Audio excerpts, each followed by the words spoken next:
নেই, বাইকটা চলতেছে এখন 9.3 কিলোমিটার। আর আমরা ফুয়েলের অ্যাভারেজটা আমরা রিসেট করছি। এবার একটা রাউন্ড দিয়ে দেখি এটা মাইলেজ কত পায়। আমরা বাইকটা একটা ইকোনমি স্পিডে চালাচ্ছি, দেখি।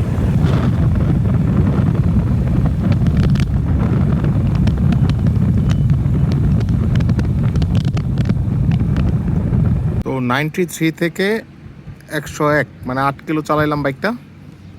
8 কিলোতে আমরা ইকোনমিতেই চালাইছি এটা, দেখি একটা অ্যাভারেজ মাইলেজ কত আসে। এখান থেকে কিন্তু অ্যাভারেজ মাইলেজটা আমরা রিসেট করে গেছিলাম। অ্যাভারেজ মাইলেজ দিচ্ছে 39.7।